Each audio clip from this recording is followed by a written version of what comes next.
Hello student, मैं तुम्हारी Hindi teacher अर्चना राय आज तुम्हें व्याकरण से पाठ 10 वचन के बारे में समझाएंगे।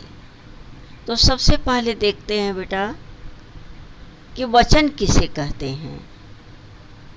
वचन की परिभाषा देखो। शब्द के जिस रूप से उसकी संख्या का बोध होता है उसे वचन कहते हैं।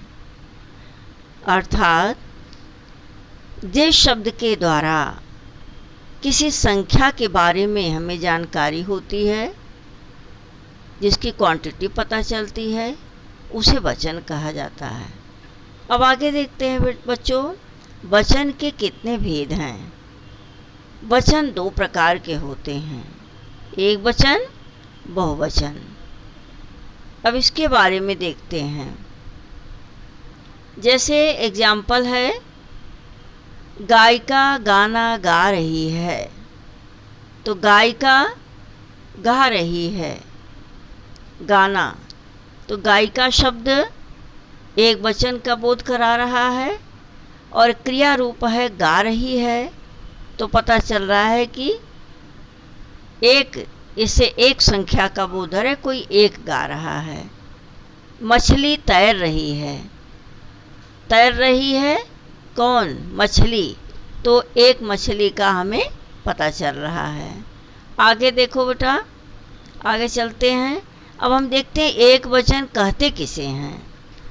शब्द के जिस रूप से एक ही वस्तु, प्राणी, स्थान या पदार्थ का बोध हो उसे एक वचन कहते हैं। ठीक है, फिर से देखो।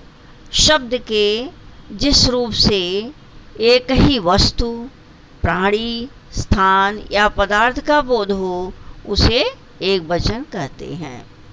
ठीक है, अब आगे देखते हैं हम बहुवचन किसे कहते हैं। इसका एग्जाम्पल देखो। गायिकाएं गाना गा रही हैं। गायिकाएं शब्द से पता चल रहा है कि एक से अधिक गाने वाली हैं। मछलियां तैर रही हैं। मछलियां बहुवचन शब्द है, तैर रही हैं भी बहुवचन क्रिया रूप है। बच्चे रो रहे हैं। बच्चे रो रहे हैं, एक से ज़्यादा बच्चों के रोने का भाव प्रकट हो रहा है। ठीक है, तो इसमें दिया गया इन सभी वाक्यों में रंगीन छपे शब्दों से एक से अधिक का बोध हो रहा है, तो यहाँ बहुवचन है। अब बहुवचन की डेफिनेशन देखते हैं बेटा। शब्द के जिस रूप से उसके एक से अधिक होने का बोध होता है उसे बहुवचन कहा जाता है। ठीक है, तो अभी तो हम लोगों ने जाना कि वचन किसे कहते हैं। शब्द के जिस रूप से उसकी संख्या का हमें ज्ञान हो, जानकारी मिले, उसे वचन कहते हैं। वचन कितने प्रकार के होते हैं? वचन दो प्रकार के होते हैं, एक वचन और बहुवचन। शब्द के जिस रूप से एक ही वस्तु, प्राणी, स्थान या पदार्थ का बोध हो उसे एक वचन कहा जाता है। बहुवचन क्या है? शब्द के जिस रूप से उसके एक से अधिक होने का बोध होता है उसे बहुवचन कहते हैं। अब आगे देखो बच्चों, वचन की पहचान का नियम क्या है। वचन को कैसे हम पहचानेंगे, तो इसमें दिया हुआ है देखो। जैसे एग्जाम्पल देखें, लड़का ताली बजा रहा है, एक वाक्य है, तो लड़का शब्द और क्रिया रूप बजा रहा है, दोनों जो है, लड़का एक वचन का बोध करा रहा है, बजा रहा है क्रिया रूप भी एक वचन का बोध करा रहा है। लड़के ताली बजा रहे हैं, लड़के बहुवचन है, बजा रहे क्रिया रूप बहुवचन है। तो बेटा इससे पता चला कि हम वचन की पहचान वाक्य में प्रयुक्त संज्ञा या सर्वनाम या क्रिया रूप से करते हैं। ठीक है, वचन की पहचान हम कैसे करते हैं? वाक्य में जो संज्ञा शब्द होता है, सर्वनाम शब्द होता है या क्रिया रूप होता है, तो उससे हम पहचानते हैं कि यह एक वचन है या बहुवचन है। अब आगे बढ़ते हैं बेटा।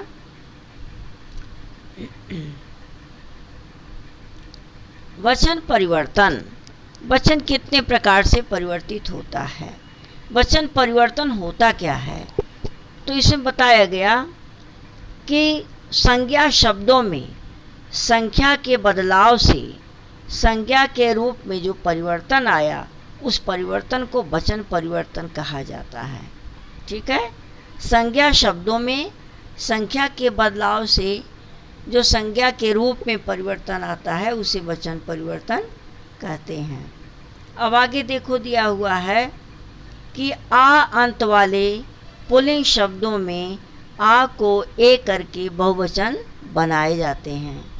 ठीक है, आ अंत वाले जिसके अंत में अ है, जैसे घोड़ा आ रहा है तो इसमें बहुवचन बनाना है तो ए लगेगा, घोड़े। इसी तरह बहुत सारे शब्द हैं, इसको देख लेना।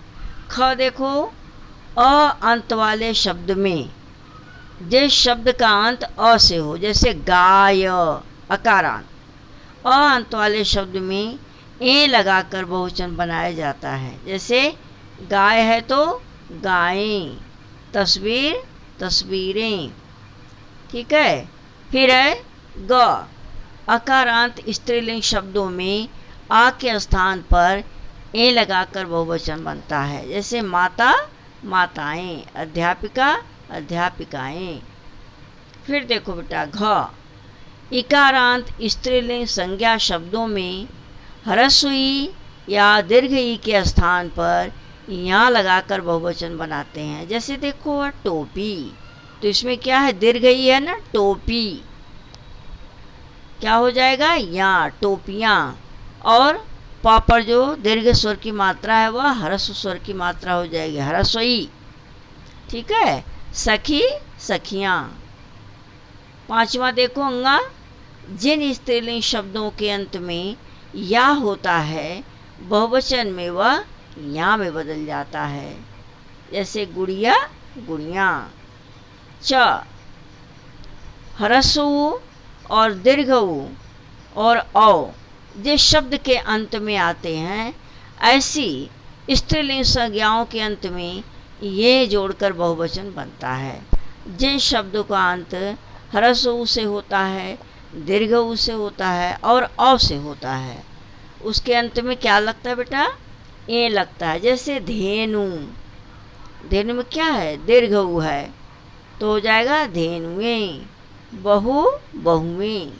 ठीक है, इसको देख लेना, पढ़ लेना पूरा शब्द।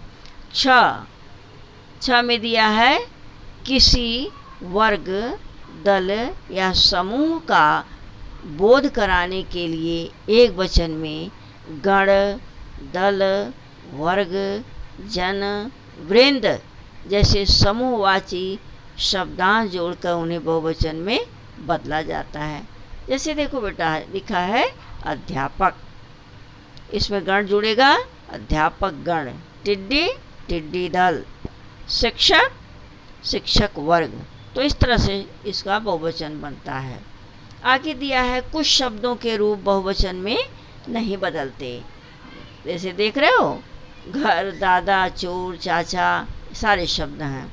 आगे एक नियम और बताया गया है, और देखते हैं इसको, कि ऐसे शब्दों के साथ जहाँ विभक्तियों का प्रयोग होता है, ध्यान समझना बच्चों, जिस वाक्य में जिस शब्द के, दो शब्दों के बीच में अगर ने, को, में आदि विभक्तियों का प्रयोग होता है। परसर्ग माने क्या होता है, परसर्ग मीन्स होता है विभक्ति, कारक चिन्हों को विभक्ति कहते हैं और विभक्ति को ही परसर्ग कहा जाता है। तो जिन वाक्यों के दो शब्दों के बीच में ने आए, को आए, में आए, तो उसके अंत में ओ, यों आदि लगाकर बहुवचन बनाए जाते हैं। और यह जो शब्द बनता है उस रूप को तिर्यक रूप कहा जाता है। परसर्ग लगने पर बने इस बहुवचन रूप को तिर्यक रूप कहा जाता है। जैसे एग्जाम्पल देख लो, घर में पानी है, तो घर और पानी के बीच में कौन सी विभक्ति चिन्ह है बेटा, में है। ठीक है, तो क्या घर को क्या लिखोगे, घरों में, बहुवचन बन गया ऊ लगाकर। ठीक है, अब देखो वचन संबंधी कुछ अपवाद दिया हुआ है। आदर या सम्मान की भावना प्रकट करने के लिए एक वचन के स्थान पर हम बहुवचन का प्रयोग करते हैं। जैसे श्री राम वीर और पराक्रमी थे, तो श्री राम को हम उनके लिए सम्मान की भावना प्रकट करने के लिए हमने था नहीं लिखा, जबकि श्री राम शब्द एक वचन है, लेकिन हमने थे लिखा। श्री राम वीर और पराक्रमी थे, अगर था लिखते तो गलत होता। ठीक है।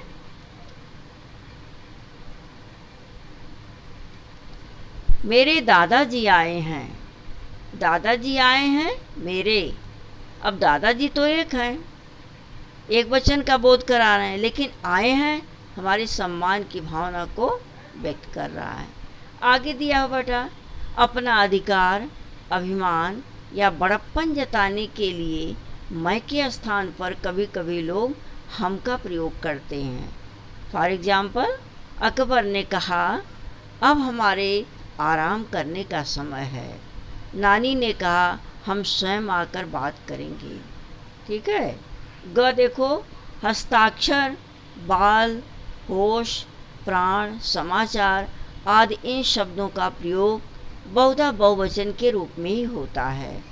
अपने हस्ताक्षर यहाँ कर दें, मेरे बाल सफ़ेद हो रहे हैं इत्यादि। देखो ये सब दिया है ना, तो इसका प्रयोग हमेशा बहुवचन रूप में होता है। घ है, तू सर्वनाम एक वचन है, इसका बहुवचन है तुम, किंतु आजकल तुम का प्रयोग एक वचन के रूप में ही किया जाता है। तू कहा जा रहा है, यह वाक्य विशेष रूप में कहा जाता है तुम कहाँ जा रहे हो। ठीक है। तू कब आया के स्थान पे कहा जाता है तुम कब आए, और ये मुझे शुद्ध लगता भी है, तुम कब आए, तू कब आया। ठीक है। तो यह वाक्य समझ में उतना क्लियर नहीं है, लेकिन तुम कब आए तो व्याकरण की दृष्टि से सही लगता है। फिर है दैनिक जीवन में प्रयोग होने वाले शब्दों के बहुवचन। तो इसको देख लेना बेटा, दैनिक जीवन में कौन कौन से ऐसे शब्द हैं जिनका हम बहुवचन रूप देखते हैं, मिलता है। जैसे वस्त्र संबंधी साड़ी, साड़ियाँ, तौलिया, तौलिए, सब दिया है ना, इसको पढ़ लेना। ठीक है।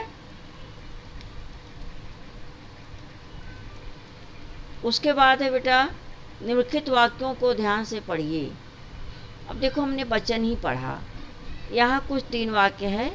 नेहरू जी के वचन हैं, राजपूत वचन के पक्के होते हैं, मैं तुम्हें वचन देता हूँ कि सदा तुम्हारी सहायता करूँगा। तो यह व्याकरण का वचन नहीं है, बल्कि उनका वादा, प्रण, उनके मुंह से निकले हुए शब्दों के बारे में बताया गया है, तो इसको भी वचन कहते हैं। कहा जाता है इसमें कि दैनिक व्यवहार में वचन का प्रयोग किसी के द्वारा कहे गए वाक्यों, प्रण के लिए किया जाता है। इसके विपरीत हिंदी व्याकरण में वचन का प्रयोग इन दोनों ही अर्थों में न होकर संख्या का बोध कराने के लिए होता है। तो बच्चों, आज हम लोगों ने वचन के बारे में जाना और वचन कितने प्रकार के होते हैं, किस तरह से हम एक वचन का बहुवचन बनाते हैं, उसका भी नियम देखा। ठीक है बच्चों। आगे अभ्यास के प्रश्न हैं, अभ्यास के प्रश्न को भी इसको भर डालना। ठीक है। 1 से कई है, इसमें 5 प्रश्न हैं शायद, तो 5 को अपनी बुक में भर लेना तुम लोग। अपनी कॉपी में 1 to 5 कॉपी में उतार लेना और बुक के सारे एक्सरसाइज बुक में भर लेना। 1 to 5 जो हैं कॉपी में करना है। समझ में आया स्टूडेंट? Thank you student.